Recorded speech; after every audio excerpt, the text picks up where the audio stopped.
محترم سامعین، السلام علیکم ورحمۃ اللہ وبرکاتہ۔ اس بار ہم پیش کر رہے ہیں رحمتاً للعالمین۔ شروع اللہ کے نام سے جو بڑا مہربان نہایت رحم والا ہے۔ وما أرسلناك إلا رحمة للعالمين۔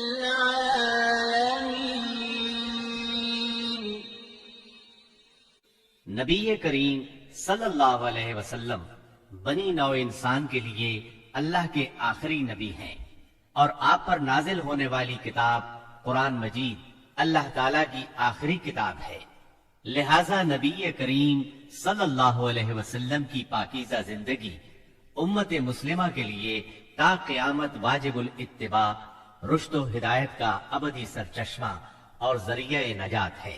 یقیناً رسول اللہ کی زندگی تمہارے لیے بہترین نمونہ ہے، لہذا رحمت للعالمین کی سیرت مطہرہ کا مطالعہ ہر مسلمان کی زندگی کا لازمی حصہ قرار پایا۔ سیرت نبوی کو مکمل طور پر بیان کرنا اس وقت تک ممکن نہیں جب تک اسلام سے پہلے اور بعد کے حالات کا تقابل نہ کیا جائے۔ اس لیے ہم اصل مضمون سے پہلے اسلام سے پہلے عرب کی کیفیت بیان کریں گے، عرب اقوام اور ان کی معاشرت کا نقشہ کھینچیں گے، پھر وہ حالات بیان کریں گے جن میں رسول اللہ صلی اللہ علیہ وسلم کی بعثت ہوئی۔ لفظ عرب کے لغوی معنی صحرا اور بیاب و گیاہ زمین کے ہیں۔ عہد قدیم سے یہ لفظ جزیرہ نما عرب اور اس میں بسنے والی قوموں پر بولا گیا ہے۔ عرب کے مغرب میں بحر احمر اور جزیرہ نما سینا ہے۔ مشرق میں خلیج عرب اور جنوبی عراق کا ایک بڑا حصہ ہے۔ جنوب میں بحر عرب ہے جو در حقیقت بحر ہند کا پھیلاؤ ہے۔ شمال میں ملک شام اور کسی قدر شمالی عراق ہے۔ ان میں سے بعض سرحدوں کے بارے میں اختلاف بھی ہے۔ کل رقبے کا اندازہ 10 لاکھ سے 13 لاکھ مربع میل تک کیا گیا ہے۔ نسلی اعتبار سے مورخین نے عرب اقوام کی 3 قسمیں قرار دی ہیں۔ نمبر 1، عرب بائدہ، یعنی وہ قدیم عرب قبائل اور قومیں جو بالکل ناپید ہو گئیں اور ان کے متعلق ضروری معلومات بھی دستیاب نہیں، مثلا عاد، سمود، تسم، جدیس، عمالقہ وغیرہ۔ نمبر 2، عرب عاربہ، یعنی وہ عرب قبائل جو یارب بن یشجب بن قحطان کی نسل سے ہیں، انہیں قحطانی عرب کہا جاتا ہے۔ نمبر 3، عرب مستعربہ، یعنی وہ قبائل جو سیدنا اسماعیل علیہ السلام کی نسل سے ہیں، انہیں عدنانی عرب کہا جاتا ہے۔ عرب عاربہ یعنی قحطانی عرب کا اصل گہوارہ ملک یمن تھا۔ یہیں ان کے خاندان اور قبیلے مختلف شاخوں میں پھوٹے، پھیلے اور بڑھے۔ ان میں سے 2 قبیلوں نے بہت شہرت حاصل کی۔ ایک ہمیر، جس کی مشہور شاخیں زید الجمہور، قزاع اور سکاسک ہیں۔ دوسرا کہلان، جس کی مشہور شاخیں ہمدان، انمار، مزہج، تے، کندہ، لخم، جزام، ازد، اوس، خزرج اور اولاد جفنہ ہیں، جنہوں نے آگے چل کر ملک شام میں بادشاہت قائم کی اور آل غسان کے نام سے مشہور ہوئے۔ عرب مستعربہ کے جد اعلیٰ سیدنا ابراہیم علیہ السلام اصلاً عراق کے ایک شہر اور کے باشندے تھے۔ یہ شہر دریائے فرات کے مغربی ساحل پر کوفے کے قریب واقع تھا۔ اس کی کھدائی کے دوران میں جو کتبے برآمد ہوئے ان سے اس شہر کے متعلق بہت سی تفصیلات منظر عام پر آئی ہیں، اور سیدنا ابراہیم علیہ السلام کے خاندان کی بعض تفصیلات معلوم ہوئی ہیں۔ نیز ملک کے دینی اور اجتماعی حالات بھی سامنے آئے ہیں۔ سیدنا ابراہیم علیہ السلام یہاں سے ہجرت کر کے شہر حران تشریف لے گئے تھے، اور پھر وہاں سے فلسطین جا کر اس کو اپنی دعوتی سرگرمیوں کا مرکز بنا لیا، اور دعوت و تبلیغ کے لیے یہیں سے اندرون و بیرون ملک آتے جاتے رہتے تھے۔ ایک بار آپ مصر تشریف لے گئے۔ فرعون نے آپ کی بیوی سیدہ سارہ علیہ السلام کی کیفیت سنی تو بدنیت ہو گیا، انہیں بری نیت سے اپنے دربار میں بلایا، لیکن اللہ نے سیدہ سارہ کی دعا کے نتیجے میں غیبی طور پر فرعون کی ایسی گرفت کی کہ وہ ہاتھ پاؤں مارنے لگا۔ اس کی نیت بد اس کے منہ پر مار دی گئی، اور وہ اس حادثے کی نوعیت سے سمجھ گیا کہ سیدہ سارہ اللہ کی نہایت خاص اور مقرب بندی ہیں۔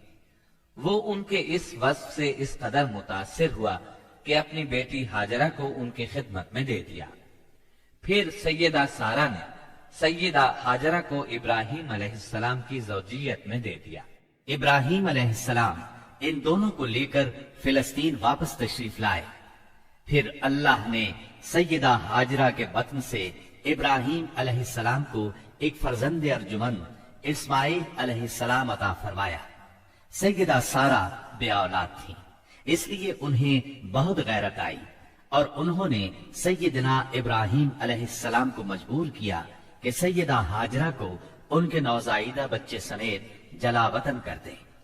حالات نے ایسا رخ اختیار کیا کہ انہیں سیدہ سارہ کی بات ماننا پڑی، اور وہ سیدہ ہاجرہ اور اسماعیل علیہ السلام کو لے کر حجاز تشریف لے گئے۔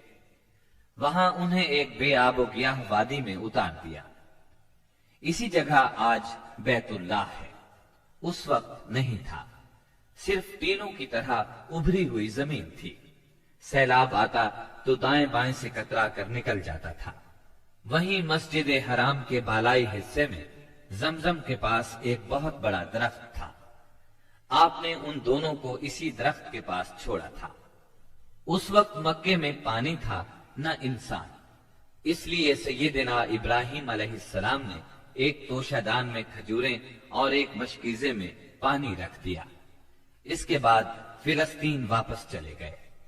ادھر چند ہی دن میں کھجوریں اور پانی ختم ہو گیا۔ سخت مشکل پیش آئی، مگر اس مشکل وقت میں اللہ کے فضل سے زمزم کا چشمہ پھوٹ پڑا اور ان کے لیے خوراک کا سامان بن گیا۔ اسماعیل علیہ السلام جب جوان ہوئے تو جرہم قبیلے سے عربی سیکھ لی۔ یہ قبیلہ وہاں پانی دیکھ کر آباد ہو گیا تھا۔ اس قبیلے کے لوگ انہیں پسند کرنے لگے تو ان لوگوں نے اپنے خاندان کی ایک خاتون سے ان کی شادی کر دی۔ اسی دوران میں سیدہ ہاجرہ کا انتقال ہو گیا۔ ادھر سیدنا ابراہیم علیہ السلام کو خیال آیا کہ اپنا ترکہ دیکھنا چاہیے، چنانچہ وہ مکہ معظمہ تشریف لے گئے، لیکن سیدنا اسماعیل علیہ السلام سے ملاقات نہ ہوئی۔ بہو سے حالات دریافت کیے، اس نے تنگ دستی کی شکایت کی۔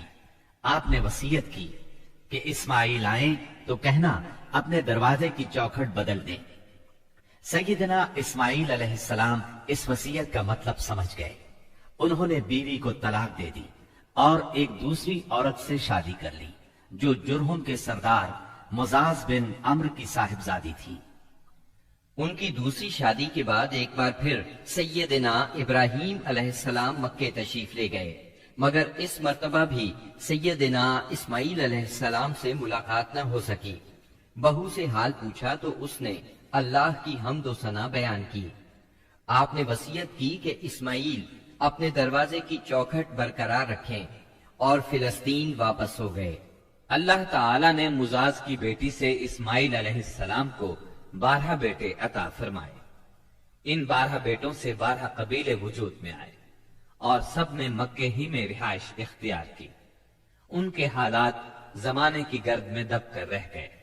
صرف نابت اور قیدار کی اولاد گمنامی سے محفوظ رہی۔ قیدار بن اسماعیل علیہ السلام کی نسل مکہ معظمہ ہی میں پھیلتی پھولتی رہی، یہاں تک کہ عدنان اور پھر ان کے بیٹے معد کا زمانہ آ گیا۔ عدنانی عرب کا سلسلہ نسل صحیح طور پر یہیں تک محفوظ ہے۔ عدنان نبی صلی اللہ علیہ وسلم کے سلسلہ نسب میں 21ویں پشت میں آتے ہیں۔